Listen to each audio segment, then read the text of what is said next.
दोस्तों नमस्कार, आप सभी का स्वागत है एग्री मस्ती यूट्यूब चैनल पर। और दोस्तों फाइनली मैं आ चुका हूं बीएससी एग्रीकल्चर सेकंड सेमेस्टर वालों का फुल आंसर की लेकर के फंडामेंटल्स ऑफ एग्रीकल्चरल इकोनॉमिक्स का। और मेरे पास प्रश्न पत्र सीरीज ए है और आप लोग अपने प्रश्न पत्र के हिसाब से मिलाते जाइएगा। मैं वीडियो में आगे बढ़ूंगा, प्रश्नों को मिलाऊंगा। उससे पहले रिक्वेस्ट है, अगर आप इस चैनल पर नए हैं तो सब्सक्राइब कर लीजिए और इस वीडियो को लाइक कर दीजिए, ठीक है। और मैंने जो प्रश्न बताया था बहुत सारा प्रश्न उससे फंसा है, इसीलिए बोलता हूँ कि एग्री मस्ती के सभी वीडियो देखा करिए।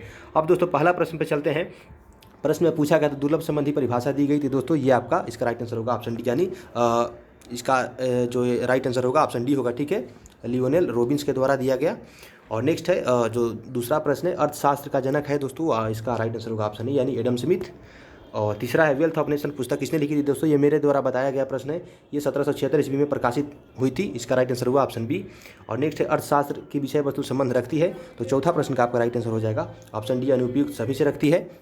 और पांचवा प्रश्न में पूछा गया था निम्नलिखित में से कौन सी वस्तु प्रयोग में मूल्य रखती है दोस्तों, इसका आपका राइट आंसर हो जाएगा ऑप्शन सी, यानी मुफ्त वस्तुएं और आर्थिक वस्तुएं दोनों प्रयोग का बात किया जा रहा है, प्रयोग में दोनों मूल्य रखती है, वैल्यू रखती है। और नेक्स्ट है सीमांत उपयोगिता का अर्थ क्या होता है, तो दोस्तों सीमांत उपयोगिता का अर्थ होता है आपका अतिरिक्त इकाई की उपयोगिता, यानी ऑप्शन सी। और नेक्स्ट है एक तटस्थता वक्र प्रदर्शित करता है, तो दोस्तों इसका आपका राइट आंसर हो जाएगा ऑप्शन बी, यानी दो वस्तुएं प्रदर्शित करता है, ठीक है, टू कमोडिटीज़। और नेक्स्ट है भारतीय अर्थव्यवस्था है, तो दोस्तों भारतीय अर्थव्यवस्था मिश्रित अर्थव्यवस्था है, मैंने आपको बताया था। और ये भी बोला था कि प्रश्न में पूछा जाएगा, पूछा भी गया है।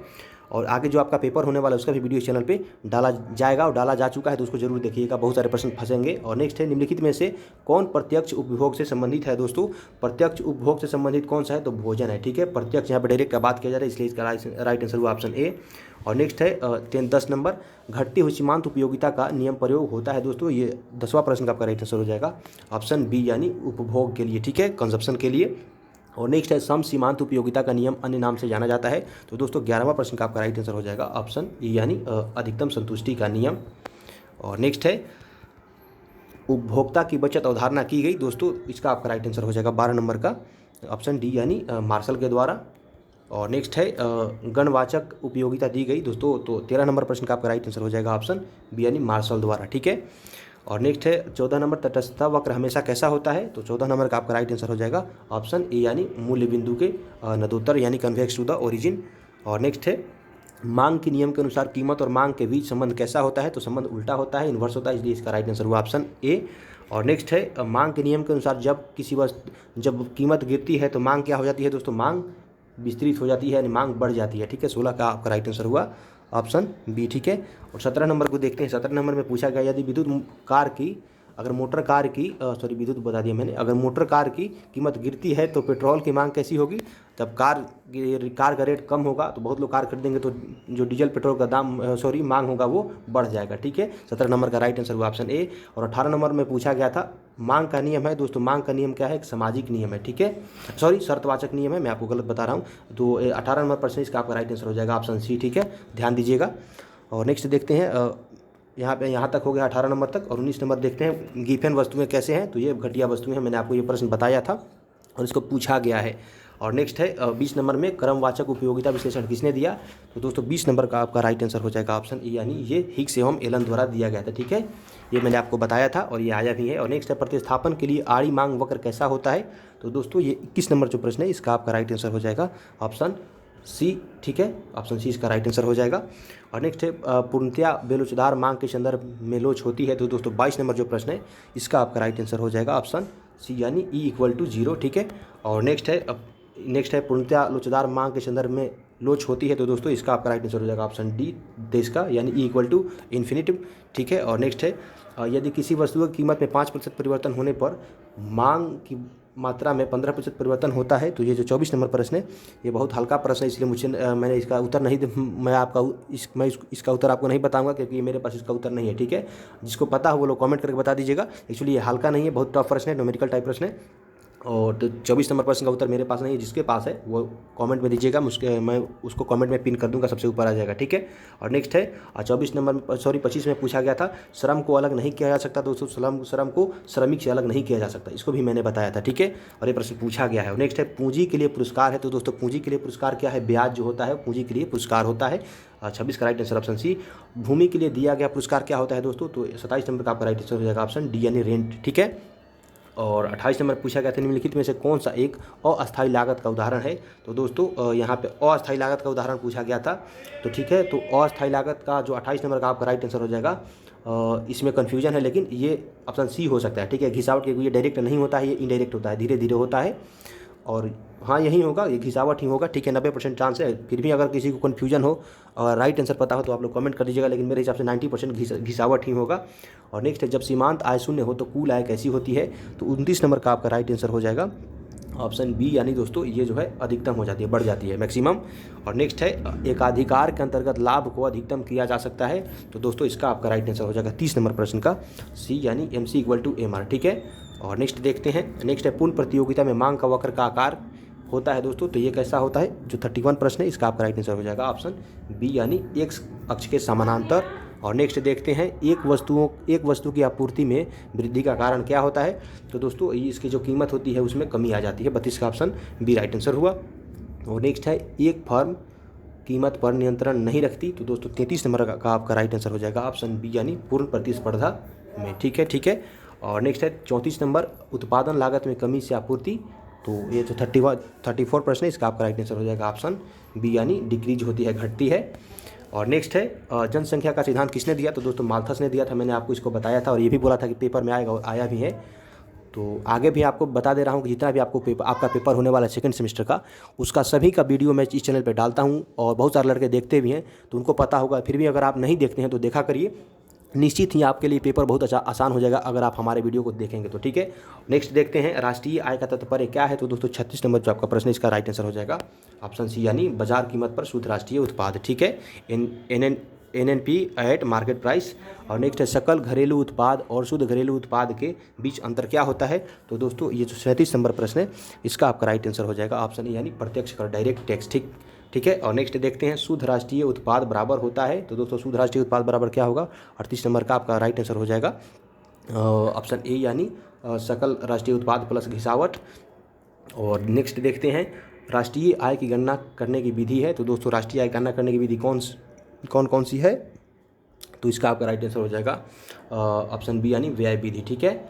और नेक्स्ट देखते हैं, प्रति व्यक्ति आय बराबर होती है। तो दोस्तों प्रति व्यक्ति आय जो 40 नंबर प्रश्न है आपका, इसका राइट आंसर हो जाएगा ऑप्शन बी, यानी जनसंख्या प्रति राष्ट्रीय आय। ठीक है।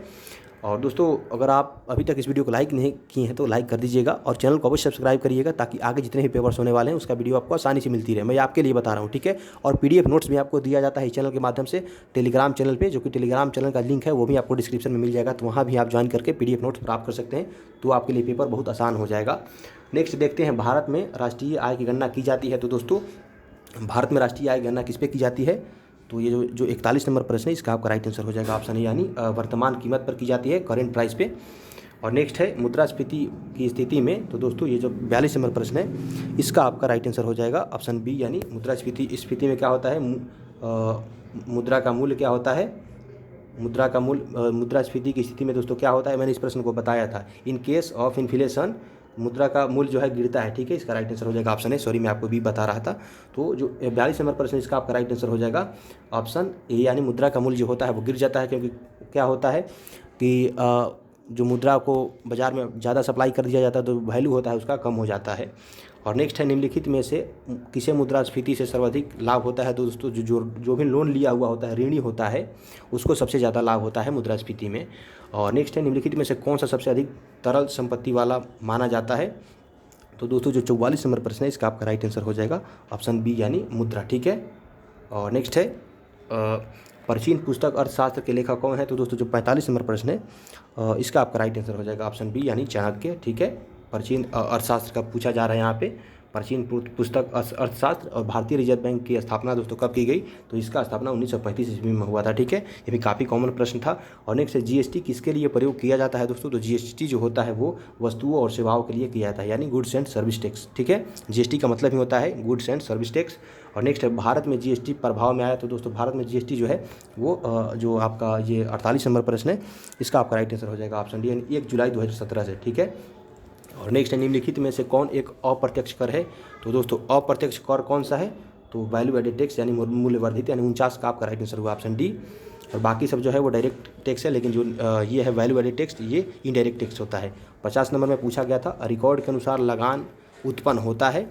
तो दोस्तों ये 50 नंबर जो प्रश्न था इसका आपका राइट आंसर होगा ऑप्शन बी, यानी भूमि की उपयोगिता से उसका लगान उत्पन्न होता है और लगान तय भी होता है। और नेक्स्ट है, निम्नलिखित में से कौन सा उत्पादन का सक्रिय साधन है? तो दोस्तों उत्पादन का सक्रिय साधन लेबर यानी श्रम होता है, ठीक है। और तो 51 का राइट आंसर हुआ ऑप्शन बी। और नेक्स्ट है, निम्नलिखित में से कौन एक आगत है? तो दोस्तों यहाँ पे इनपुट पूछा जा रहा है, तो जो बीज होता है वो इनपुट होता है, ठीक है। बीज डालेंगे खेत में तो ये हुआ इनपुट, और जब फसल पकेगा काटेंगे उत्पादन होगा तो वो होता है आउटपुट। तो 52 का ऑप्शन बी राइट आंसर हुआ। और नेक्स्ट है 53 नंबर प्रश्न, ठीक है। तो 53 नंबर जो प्रश्न है इसका आपका राइट आंसर हो जाएगा ऑप्शन बी, यानी स्वतंत्र चर, ठीक है, इंडिपेंडेंट वेरिएबल। और नेक्स्ट देखते हैं दोस्तों जो 54 नंबर प्रश्न है इसका उत्तर हमारे पास नहीं है। अगर आपको पता हो किसी भी स्टूडेंट को तो वो कमेंट में कर दीजिएगा, मैं पिन कर दूंगा उस कमेंट को, ठीक है। क्योंकि दोस्तों ये जो इसको मैंने खोजने का प्रयास किया लेकिन मुझे नहीं मिला। आप लोगों को पता हो तो कर दीजिएगा, इसमें कन्फ्यूजन है, ठीक है। मुझे पता नहीं है और इसलिए मैं नहीं बता सकता। नेक्स्ट है, निम्नलिखित में से कौन सा मुद्रास्फीति का रूप है? तो दोस्तों मुद्रास्फीति का रूप जो है जो 55 नंबर प्रश्न है इसका आपका राइट आंसर हो जाएगा ऑप्शन सी, यानी ए और बी दोनों, यानी मांग प्रेरित मुद्रास्फीति और लागत प्रेरित मुद्रास्फीति।